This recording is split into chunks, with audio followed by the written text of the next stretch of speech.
I'm Liyana Hassanel, and this is Nightline, the top stories. UN General Assembly backs two-state push for Israel and Palestine. And immigration couple uses bribe money to open gold shop.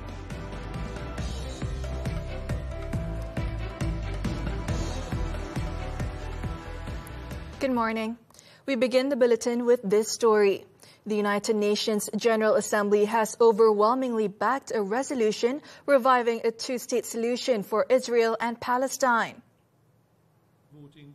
The New York Declaration, which outlines tangible, time-bound and irreversible steps towards a two-state solution, was adopted on Friday by 142 votes in favor, 10 against, including Israel and key ally the United States, and 12 abstentions. The 7-page document, presented by France and Saudi Arabia and co-signed by 17 member states, urges collective efforts to end the war in Gaza and to establish a just, peaceful and lasting resolution to the Israeli-Palestinian conflict through the effective implementation of the two-state solution. Palestine's Foreign Affairs Ministry welcomed Saudi-French efforts to create an actionable plan towards a two-state solution. The vote precedes an upcoming UN summit co-chaired by Riyadh and Paris on September 22nd in New York, in which French President Emmanuel Macron and several other leaders have promised to formally recognize the Palestinian state. Following the endorsement, the U.S. described the vote as yet another misguided and ill-timed publicity stunt that undermined serious diplomatic efforts to end the conflict. U.S. diplomat Morgan Ortagus told the General Assembly that the conference has not promoted peace. Instead, it has prolonged the war, undermined serious diplomatic efforts to end the conflict, emboldened Hamas, and damaged the prospects for both short and long-term peace. Meanwhile, the French Foreign Ministry hailed the outcome, calling it a historic vote that demonstrated the determination of the international community to advance an ambitious roadmap for peace and security for all in the region. Meanwhile, Malaysia was among 142 countries that voted in favor of a United Nations General Assembly resolution on the New York Declaration on Friday. Wisma Putra said the resolution was adopted with the support of a majority of member states, endorsing a two-state solution and recognizing Palestine. According to the Foreign Ministry, the collective commitment and international support for the effort is an important step towards ending Israel's illegal occupation and the acts of violence by the Zionist regime. In its national statement following the vote, Malaysia also reaffirmed that a two-state solution and recognition of Palestine must be realized without any preconditions. Now, for further insights into the resolution, we're joined by geostrategist Azmi Hassan. Azmi, with 142 votes in favor at the UN General Assembly, what impact does this overwhelming support have on Palestine's actual chances of gaining statehood?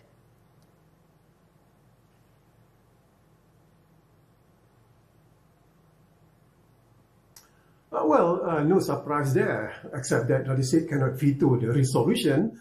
But again, the justification put out by the state why they go against this particular resolution is that they said it doesn't help to create peace in that particular region.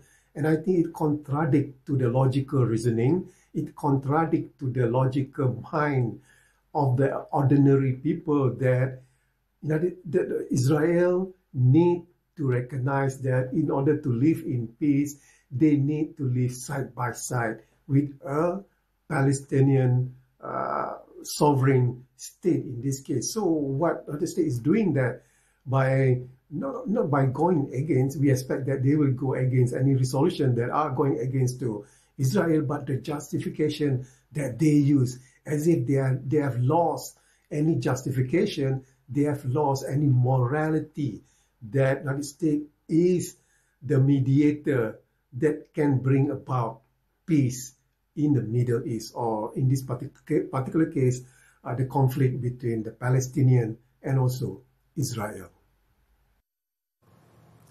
Now, the U.S. voted against Palestine's statehood while calling for peace in the region. How do you view Washington's position?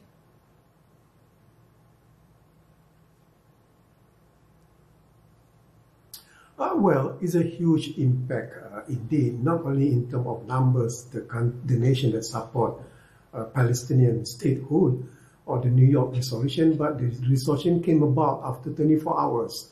Mr. Netanyahu, the Prime Minister of Israel, said there is no such thing as a Palestinian state, two-state solution.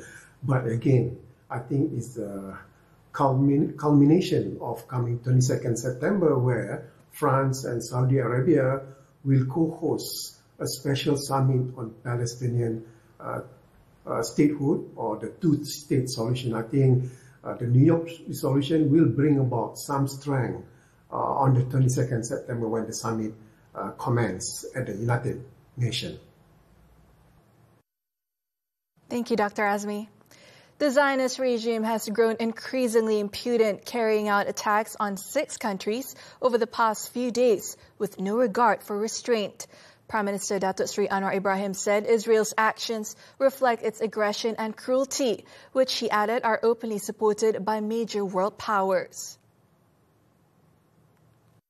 Anwar said Malaysia will reaffirm its support for the Palestinian people's struggle and condemn Zionist violence and brutality at the Emergency Arab Islamic Summit to be held in Doha, Qatar on Monday. Undangan sebentar dari Emir Qatar menyebut pemimpin dunia Islam dan Arab pun di Doha untuk menyatakan dukungan kepada perjuangan Palestin, Gaza, dan mengutuk keganasan kebiadaban Zionis Israel yang nampak bermerajalela oleh negara biadab abad ini. International media report that Israel has launched attacks on 6 countries within just 3 days, including Qatar, Palestine, Lebanon, Syria, Tunisia, and Yemen.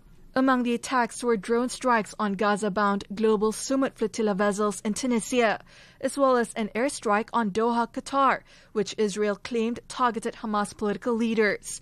On another matter, Anwar, speaking at the closing ceremony of the 2025 National Gathering of Religious Agencies of Malaysia, held in Iskandar Putri, Johor, urged all layers of society to always value the peace and unity the country has enjoyed.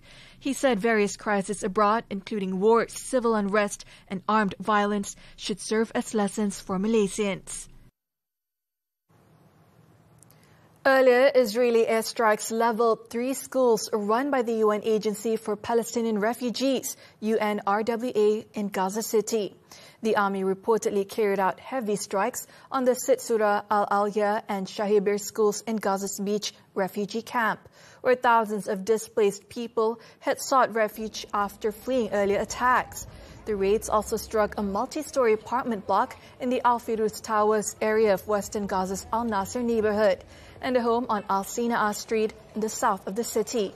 At least 41 Palestinians, including 7 aid seekers, have been killed in Israeli attacks across Gaza since dawn.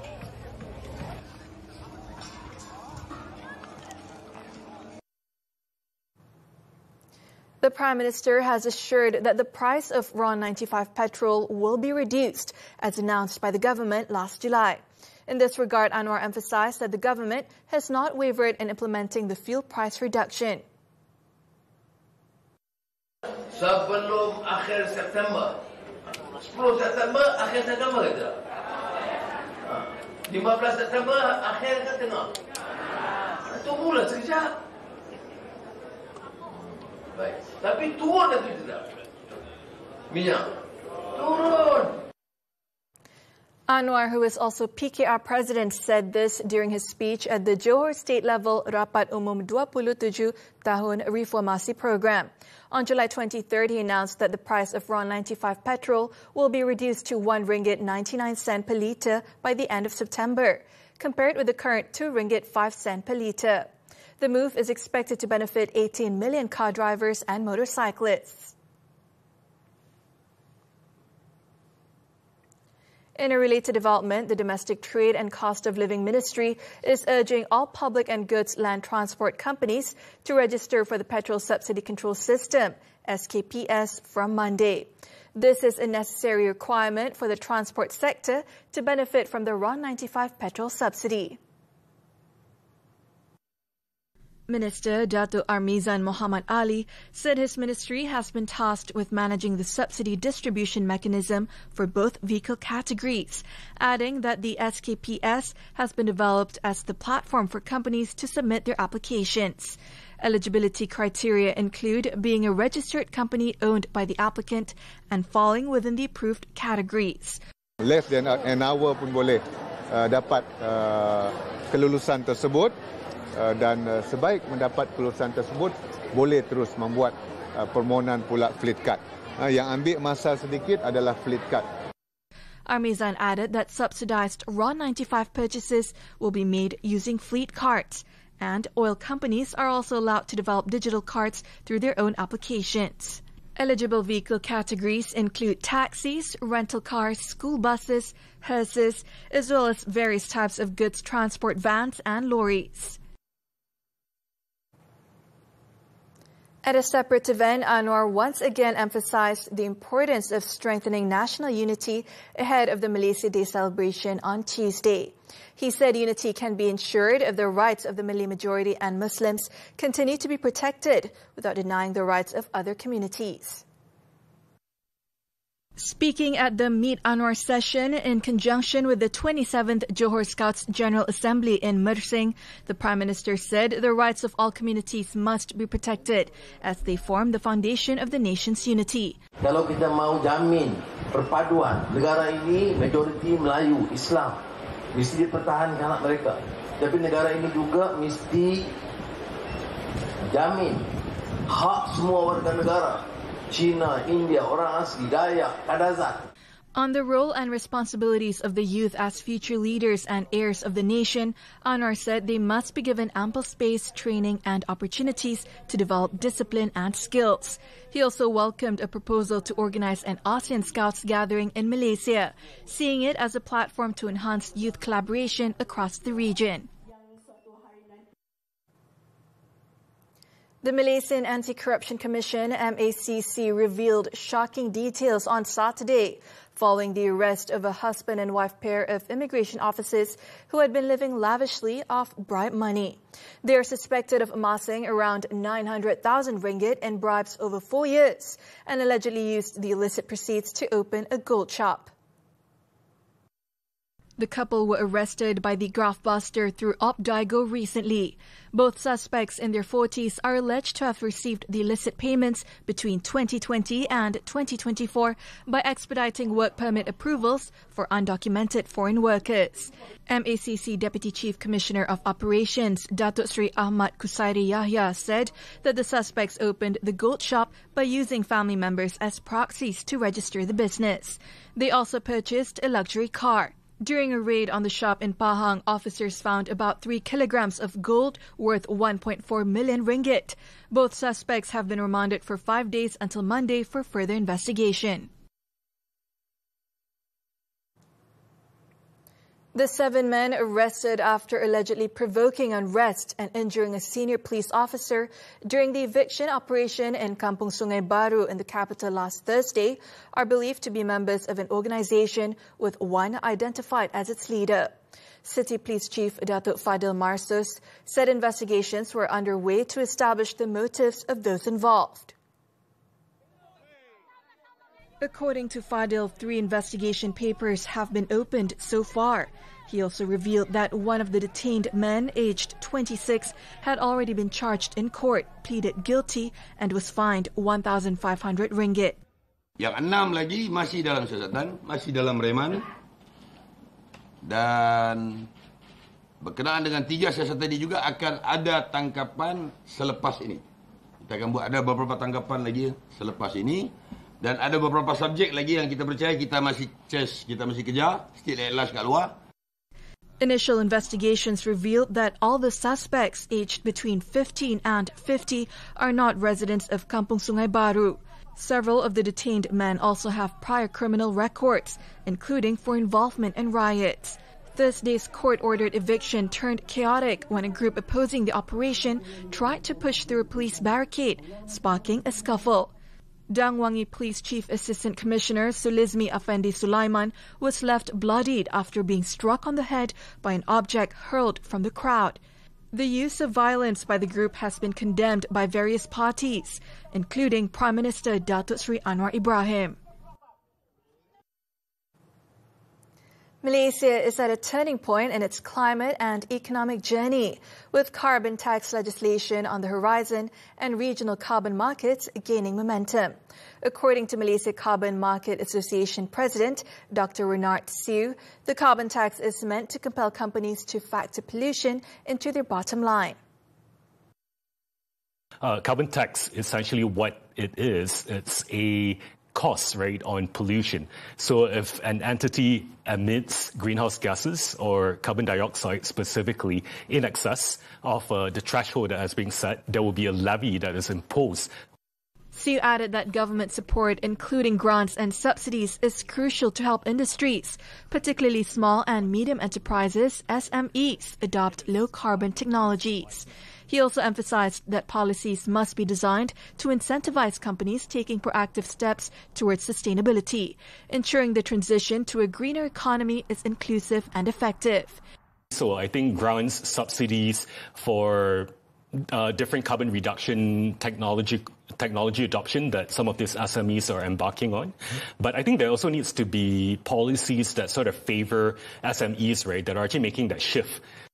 Siu shared these insights while appearing as a guest on TV3's flagship business and financial talk show, Money Matters, which aired on Saturday. Man remanded over double murder. The details after this breather. Apa benda ni? Kenapa parlimen kita jadi begini? Kenapa orang bergaduh? Kenapa masalah rakyat tidak dibincang? Case closed. Done. Reformasi parlimen, apa visi Malaysia dalam memperkukuh demokrasi negara? Dan peranan Malaysia di pentas serantau. Sebab kita nak jadikan juga kita sebagai gateway to ASEAN. Bagaimana hebatnya kita. Bersama saya, Johari Abdul, secara eksklusif dalam podcast utama Buletin TV3.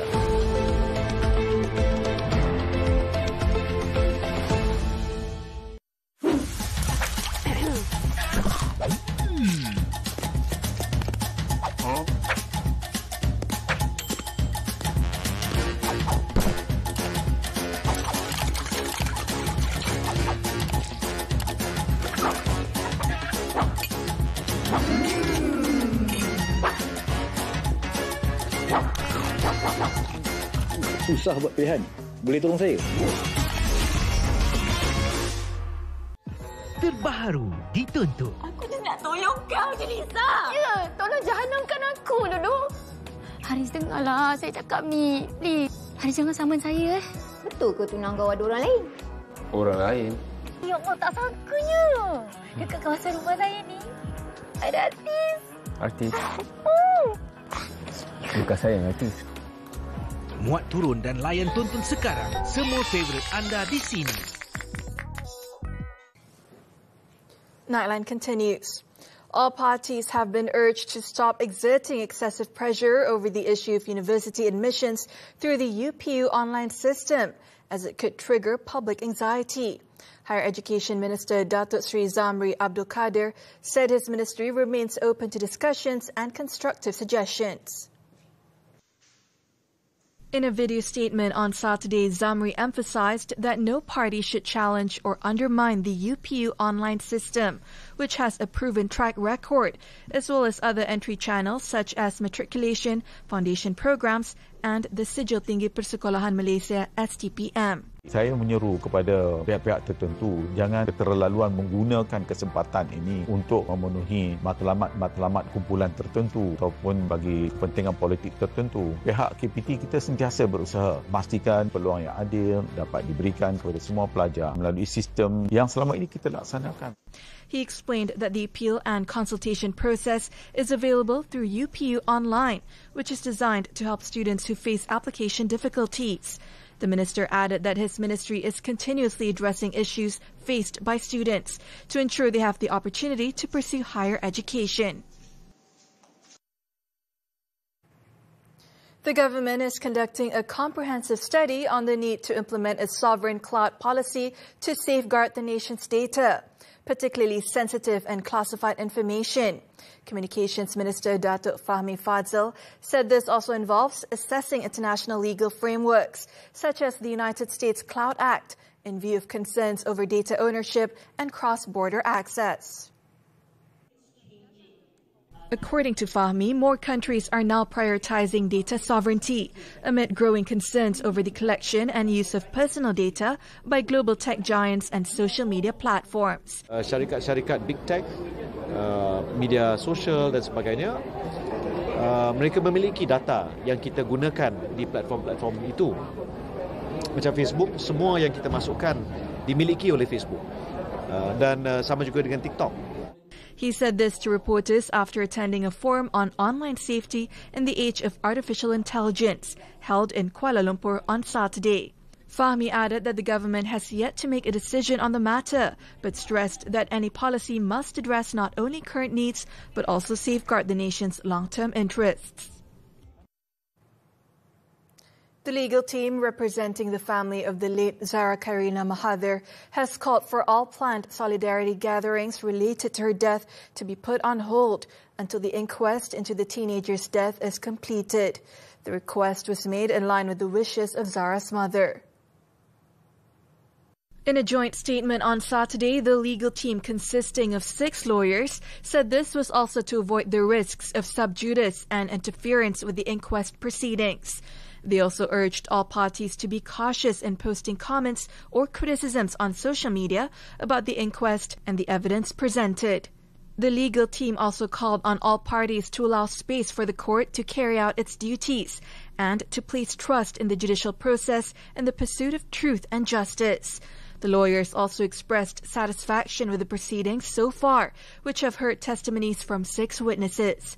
The inquest will continue next Wednesday, with 2 more witnesses expected to testify.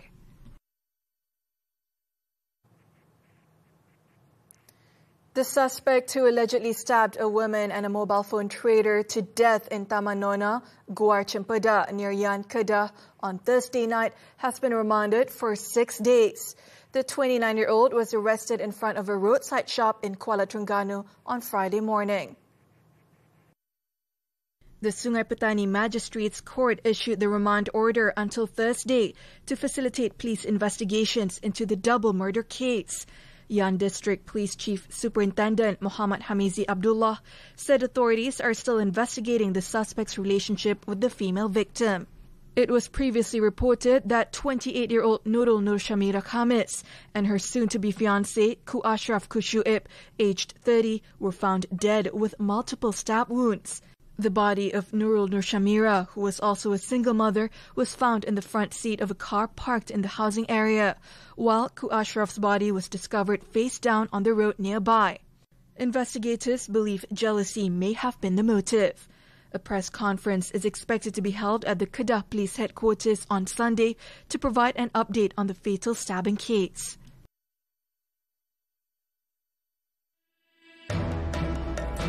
Malaysian Tigress mauls Taiwan.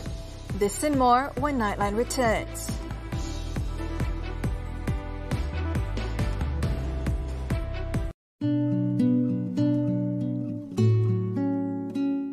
Sedih sikit lah. Macam dah berubah kan. Macam dulu lain, sekarang lain. Sekarang ni ibu seorang je tanggungjawab.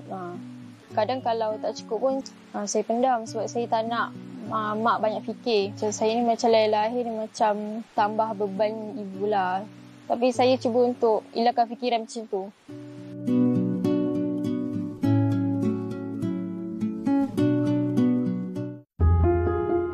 day, I was there. Adults were shouting, and adults of different races menyebut Merdeka. Merdeka is freedom.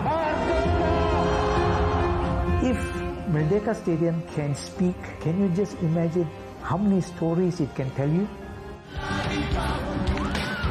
I want everybody to come, join hands and see a really good concert.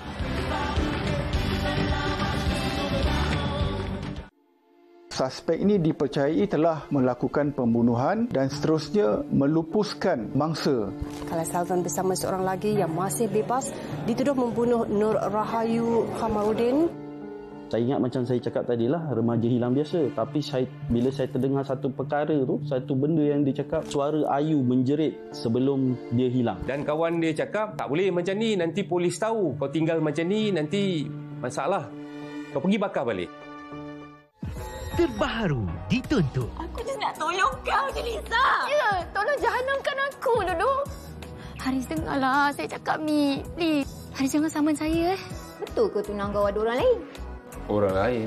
Ya Allah, tak sangkanya. Dekat kawasan rumah saya ni, ada artis.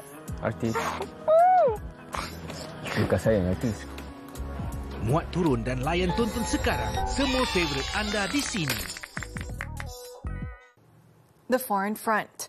Nepal will vote in early March as an interim government headed by the country's first female prime minister takes charge after historic public protests. Hours after appointing former Chief Justice Sushila Karki as the new head of government, President Ramchandra Paudel announced late on Friday that the 275-seat parliament has been dissolved and elections are fixed for March 5th. The nation of 13 million people is slowly returning to normal, less than a week after widespread Gen Z-led protests following a government ban on social media platforms. Authorities began easing restrictions on Saturday, with curfew and prohibitory orders lifted in the capital, Kathmandu. Those sensitive areas remain off limits to the public.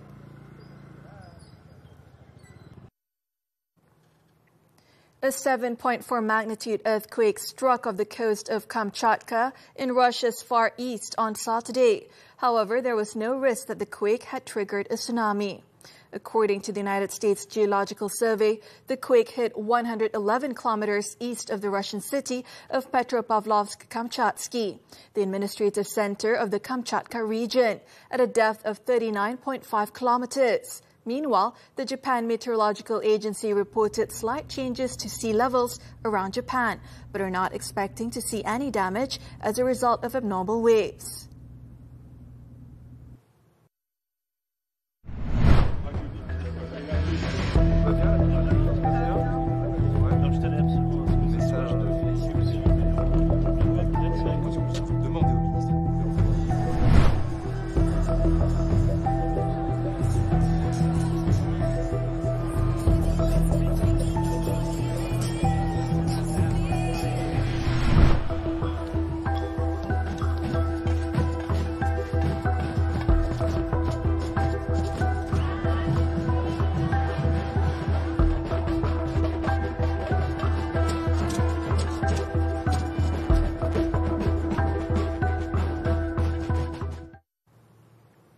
On to sports now, football and the Malaysia FA Cup.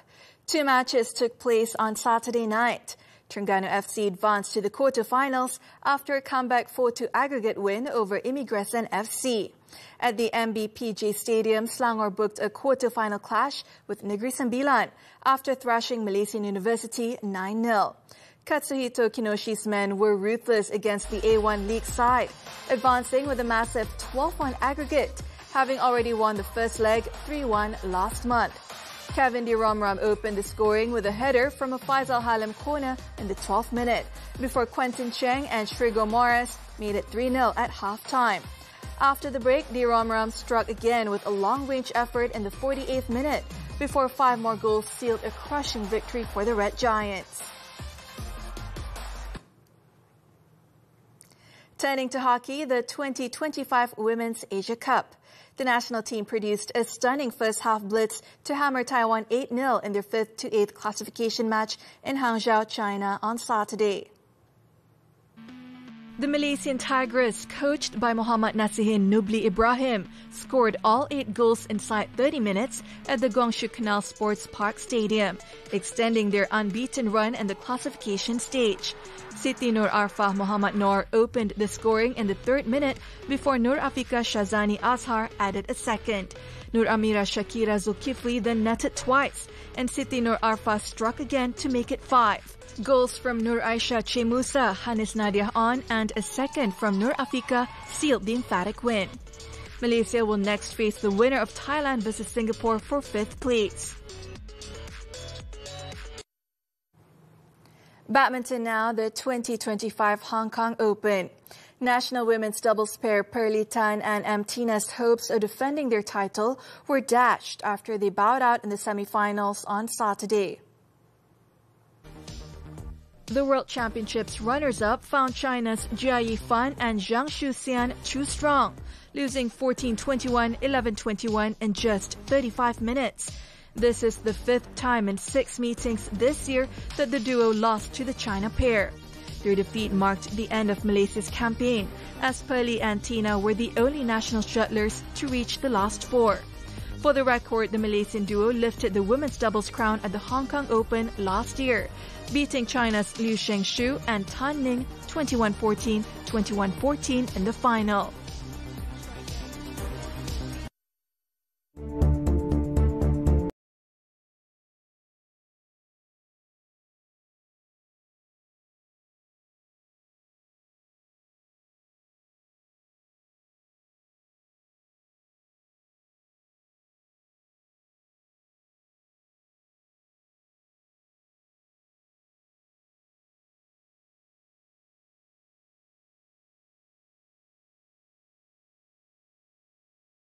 And that concludes Nightline this time around. Before we leave, let's take a look at thousands of people gathering in Lagos, Nigeria to watch Chef Hilda Baci attempt to cook the world's largest pot of jollof rice. With that, I'm Liyana Hassanel. Thank you for watching and enjoy the rest of your weekend.